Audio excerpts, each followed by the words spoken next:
Hello दोस्तों, आपका स्वागत है आपके अपने चैनल मुकेश मैथ एकेडमी पर। जैसा कि मैंने कहा था कि मैं आप लोग के लिए एसएससी, सीएचएसएल, सीजीएल की प्रीवियस ईयर क्वेश्चन लेकर आऊँगा। तो मैं उपस्थित हूँ आप लोग के लिए प्रीवियस ईयर टॉप 10 क्वेश्चन। और ये क्वेश्चन ही नहीं, ये सबसे इम्पोर्टेंट बात ये है कि how to solve within 15 second in your examination. आप अपने एग्जाम में क्वेश्चंस को कितने कम सेकेंड में सॉल्व करते हैं, वो देखना बहुत ज़रूरी है। तो दोस्तों, इस सेशन को देखना ना भूलें और साथ ही साथ जितना हो सके उतना शेयर करें, लाइक करें और सब्सक्राइब करें। क्योंकि दोस्तों, इसमें आप वो चीज़ सीख सकते हैं जो आप एग्ज़ाम में करना होता है। ठीक है दोस्तों? क्योंकि क्वेश्चन सभी को बनाने आती है, लेकिन कम समय में कैसे क्वेश्चन को अटेम्प्ट किया जाए, ये बहुत ज़रूरी होता है। तो बिना टाइम गवाए चलिए स्टार्ट करते हैं आज का सेशन पीवाईक्यू क्वेश्चंस सीरीज 2। ये दोस्तों, ये मेरा फाउंडेशन बैच है, डेली बेसिस पे चलती है। डेली इस को देखना ना भूलें, क्योंकि इससे ही आप मैथ सीखेंगे। इससे आपकी सारी कंसेप्ट क्लियर हो जाएगी। इसमें चैप्टर वाइज सारी चीज़ें चल रही है। तो दोस्त, इस बैच को आप देखना ना भूलें, क्योंकि इस बैच का नाम ही फाउंडेशन बैच। इसमें एक-एक चैप्टर की बारीकी से आपको बताई जाएगी, ताकि आपको कोई भी कंसेप्ट ऐसा ना हो जो क्लियर ना हो। क्योंकि जब तक मैथ में कंसेप्ट क्लियर नहीं होती, तब तक आपसे मैथ्स बनती नहीं है। तो कंसेप्ट क्लियर करना है तो इस सेशन से जुड़े रहें। ये डेली ये डेली बेसिस पर वीडियो अपलोड हो जाती है। ये डेली आप मेरी क्लास को फॉलो करें। मुझे फॉलो करने के लिए मेरे चैनल को सब्सक्राइब करें, शेयर करें, लाइक करें, ताकि मेरी द्वारा बनाई गई सारी वीडियो आप तक पहुंच जाए। ओके दोस्तों, चलिए स्टार्ट करते हैं। देखिए, पहला क्वेश्चन जो एसएससी सीजीएल में आया हुआ है, ये एसएससी सीजीएल की क्वेश्चन है। और देखिए दोस्तों, बेहतरीन क्वेश्चन है। क्या करना है इसमें? देखिए, क्या बोला है? A, B, C can individually complete a pieces of work in 24 days. 24 days में करता है, 15 डेज में करता है और 12 डेज में करता है। ठीक है दोस्तों? B and C started the work. B और C क्या करता है? Started the work and worked for 3 days and left the number of days required by A along the complete the work. मतलब क्या बोल रहा है कि A, B, C 24 दिनों में, 15 दिनों में और 12 दिनों में काम को करता है। लेकिन B और C काम शुरू करता है और 3 दिन काम किया और कार्य पूरा करने के लिए ए द्वारा अकेले आवश्यक दिनों में किया गया समय। ठीक है दोस्तों, ये एसएससी सीजीएल की लैंग्वेज है। कह रहा है ये कि ए ए कितने दिनों में करता है? ए करता है 24 दिनों में। ठीक है दोस्तों, ए 24 दिनों में करता है। बी कितना दिनों में करता है? बी करता है 15 दिनों में। सी कितना दिनों में करता है?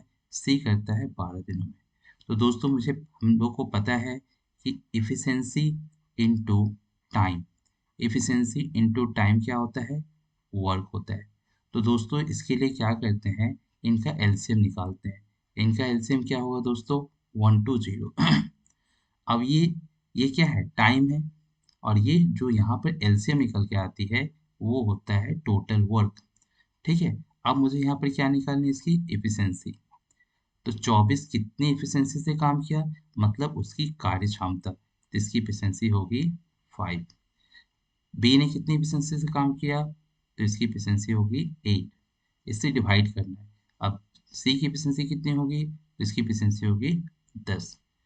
ठीक है दोस्तों, मैंने सभी का एफिशिएंसी निकाल लिया। अब क्या बोल रहा है? बी और सी ने काम शुरू किया और 3 दिनों के बाद काम छोड़कर चला गया। यानी बी और सी की एफिशिएंसी कितनी है? बी और सी यानी 8 प्लस 10। 8 प्लस 10 कितनी हो गई दोस्तों? 8 प्लस 10 हो गई आपकी 18। 18 की एफिशिएंसी से काम किया। 18 की एफिशिएंसी से कितना दिन काम किया? 3 दिन। तो क्या करेंगे दोस्तों? 3 से इंटू कर देंगे।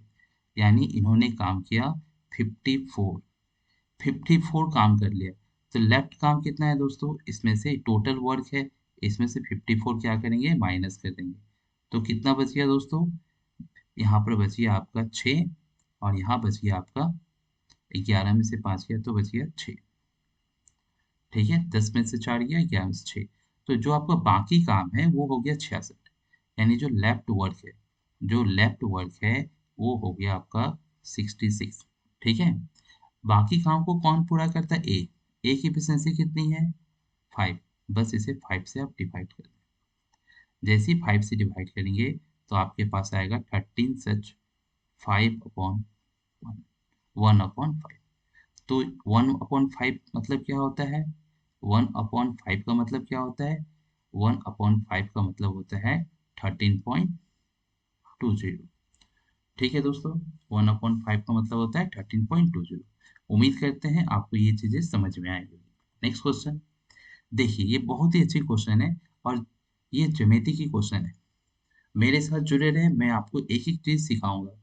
जब मैं एडवांस मैथ भी बहुत जल्द शुरू करने वाला हूँ, तो एडवांस मैथ में मेरी 3 चैप्टर रहे 3 जो सिलेबस है, एक है ज्योमेट्री, दूसरी है कोऑर्डिनेट ज्योमेट्री, अलजेब्रा और ट्रिग्नोमेट्री, साथ ही साथ मेंसुरेशन। ये सारी चीज़ें मैं आप लोग को पढ़ाऊँगा। फिलहाल ये क्वेश्चन देखिए आप। ABC ABC are 3 points circle. दोस्तों मैं इंग्लिश को प्रेफ़र कर रहा हूँ क्योंकि हिंदी क्या है गूगल ट्रांसलेट की गई है, ठीक है? तो आप इंग्लिश की क्वेश्चन को देखें, हो सकता है कि हिंदी की क्वेश्चन कुछ लैंग्वेज में प्रॉब्लम हो, ठीक है दोस्तों?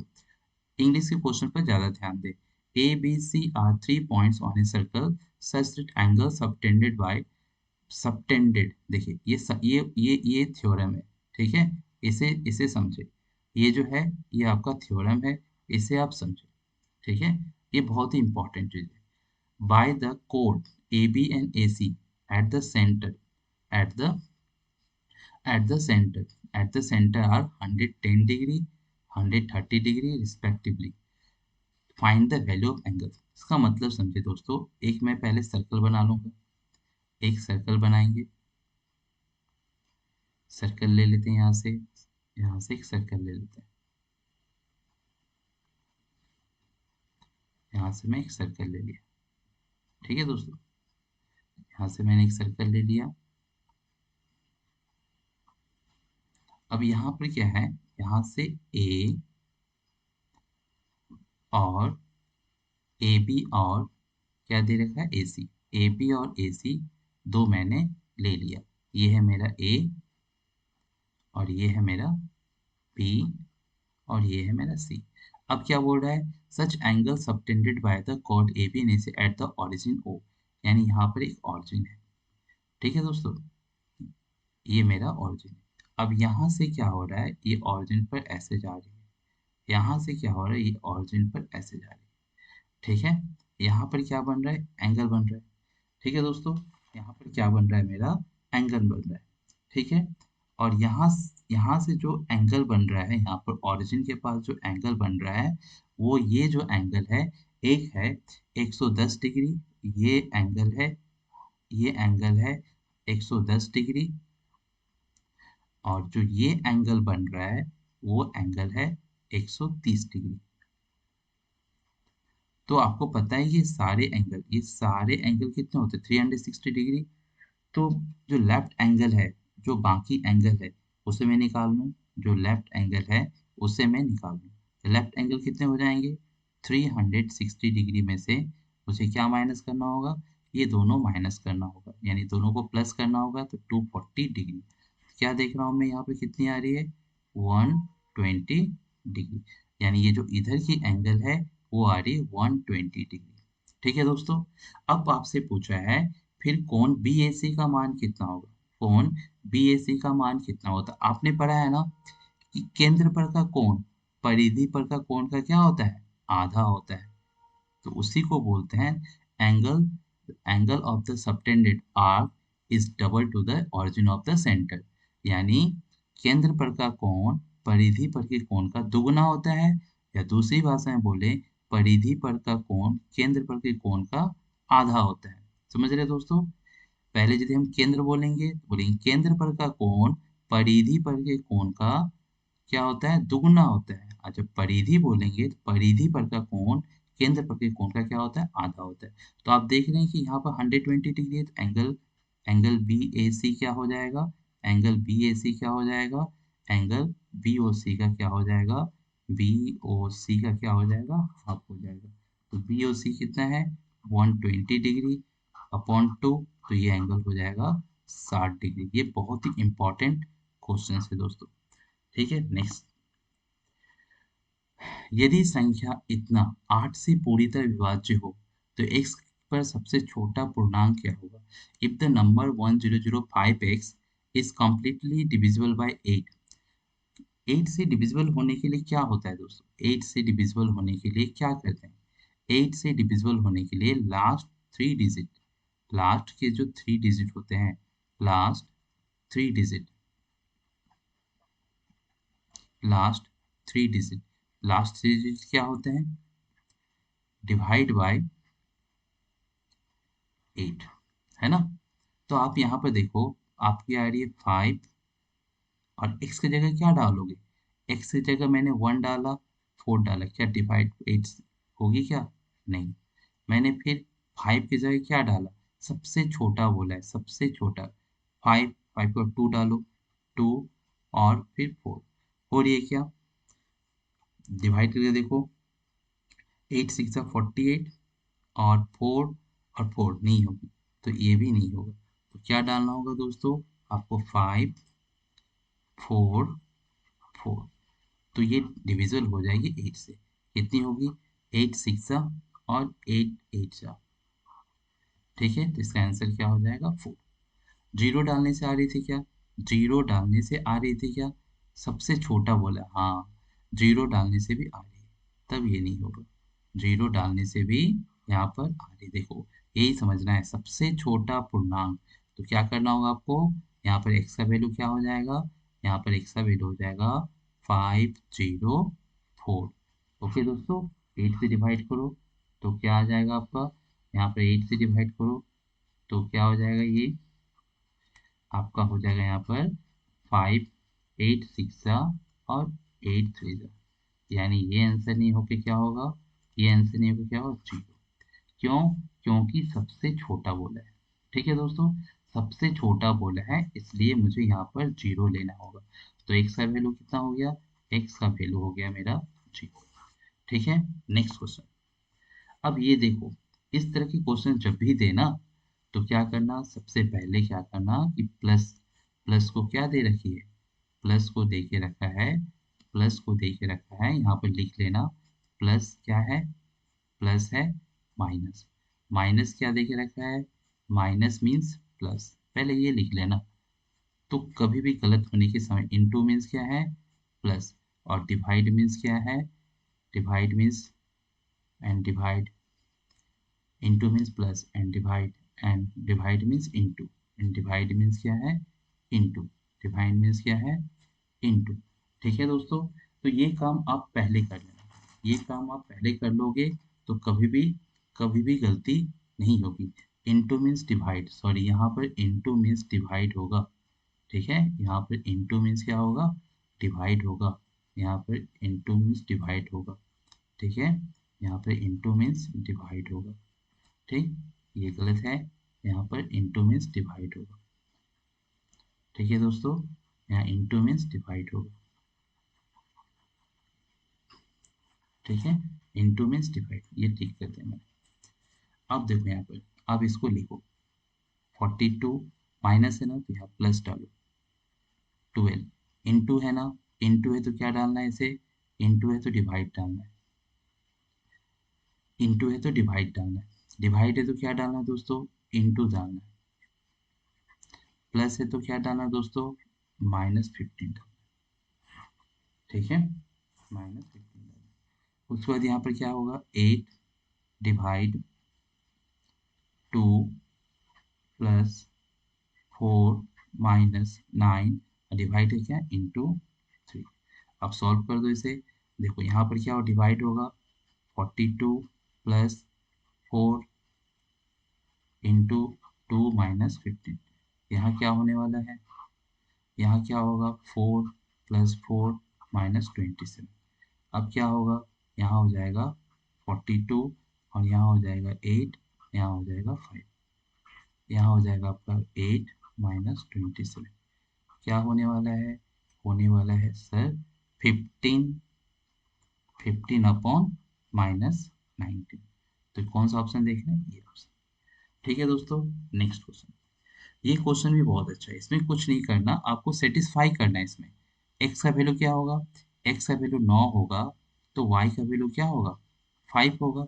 अब यहाँ देखो, x का वैल्यू 9 और y का वैल्यू 5, 45 हो गया। तो 9 का क्यूब क्या होता है, 9 का क्यूब होता है 7 to 9, और y का क्यूब क्या होता है, 5 है, 5 का क्यूब 1 to 5। ठीक है, 5 का क्यूब 1 to 5, और 9 में से 5 गया 4, 4 किस में है? इसमें। बस ये वाला देखो, x plus y, y plus z, z plus x, लिखेंगे फटाफट।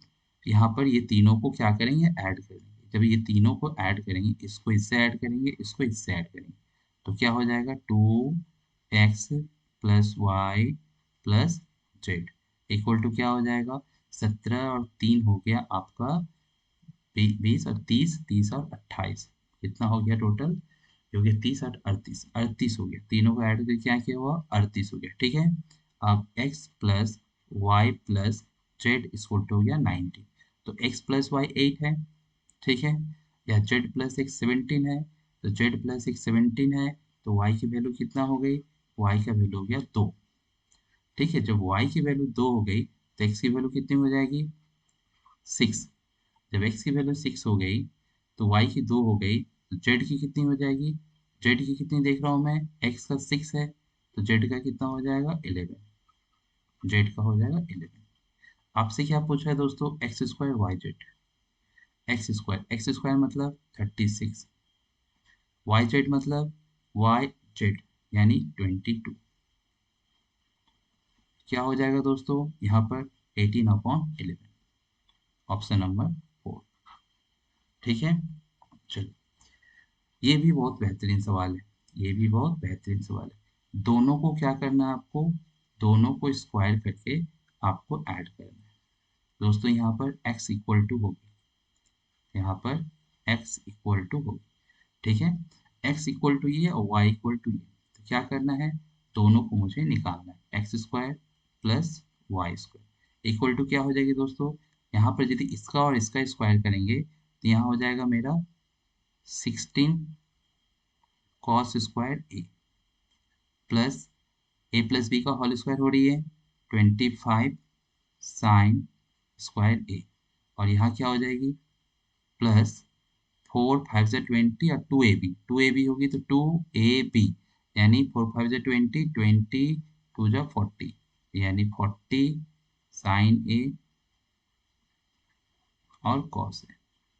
ठीक है दोस्तों, इसके साथ इसको करना होगा प्लस, इसको करेंगे तो क्या होगा, 16 साइन स्क्वायर ए, ठीक है, प्लस यहाँ क्या होगा 25 कॉस स्क्वायर ए, माइनस क्या होगा 40 साइन ए कॉस ए, ये और ये क्या हो कट गया। और देखिए दोस्तों, यहाँ 16 कॉस स्क्वायर 16 साइन स्क्वायर, तो क्या करेंगे यहाँ पर, मैं एक एक चीज बता रहा हूँ, 16 को कॉमन ले लेंगे, तो क्या बचा, साइन स्क्वायर ए प्लस कॉस स्क्वायर ए, फिर यहाँ पर 25 को कॉमन ले लेंगे, तो क्या बचा, साइन स्क्वायर ए प्लस कॉस स्क्वायर। इन दोनों की वैल्यू क्या होती है, 1 होती है, यानी 16 प्लस 25। ये सिखाने के लिए समय लग रहा है दोस्तों, करने में कुछ समय नहीं लगेगा। इसका आंसर कितना होगा, 41, इसका आंसर कितना हो जाएगा 41। ठीक है दोस्तों, नेक्स्ट सवाल देखिए, ये भी बेहतरीन सवाल है, बहुत ही बेहतरीन सवाल है कि एक दुकानदार, a shopkeeper marks the price of the article in such a way that after allowing 28% discount, he wants to gain 12%.